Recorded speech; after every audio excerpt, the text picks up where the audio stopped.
ஓம் சக்தி ஜோதிடம் நேயர்களுக்கு வணக்கம்.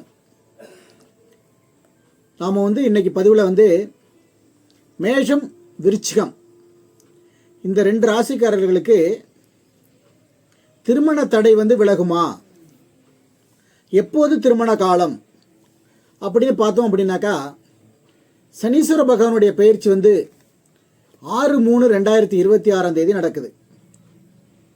அவர் கும்பராசியிலிருந்து பயிற்சியாகி மீனராசிக்கு வரப்போறாரு. மேடராசிக்காரர்களுக்கு மீனம் விரயஸ்தானமாக இருக்கிறதுனால சுப விரயம் அப்படின்னு சொல்லக்கூடிய திருமண தடைகள் விலகி திருமணங்கள் நடக்க போகிற சூழ்நிலையில் உருவாக போகுது. முக்கியமாக பரணி நட்சத்திரக்காரர்கள் நிறைய பேருக்கு திருமண தடை திருமணம் தடையாகவே இருந்துகிட்டு இருக்குது. குரு பகவானுடைய ராசியில் சனீஸ்வர பகவான் பயிற்சி ஆகிறதுனால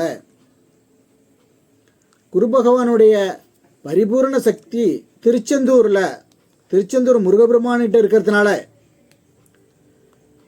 உங்களுடைய ராசிநாதனும் செவ்வாயா இருக்கிறதுனால, செவ்வாய் முருகனுடைய அம்சம். சனி பயிற்சி ஆன உடனேயே திருமண காலதாமதம் ஏற்பட்டுள்ள மேடராசிக்காரர்கள்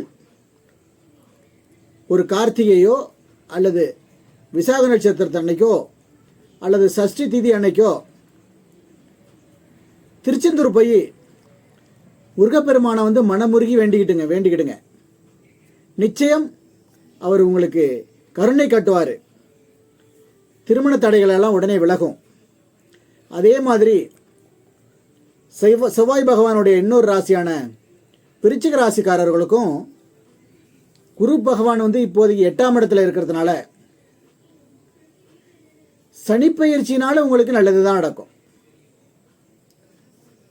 விசாக 4ஆம் பாதம், அனுஷ நட்சத்திரம், கேட்டை நட்சத்திரம் இந்த நட்சத்திரக்காரர்கள் பச்சை நிறத்தில் ஆடையை உடுத்தி திருச்செந்தூருக்கு போங்க.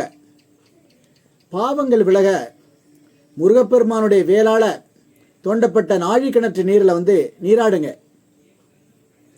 அங்கே குளிச்சுட்டு நேராக முருகப்பெருமான மனமுருகி வேண்டிக்கங்க.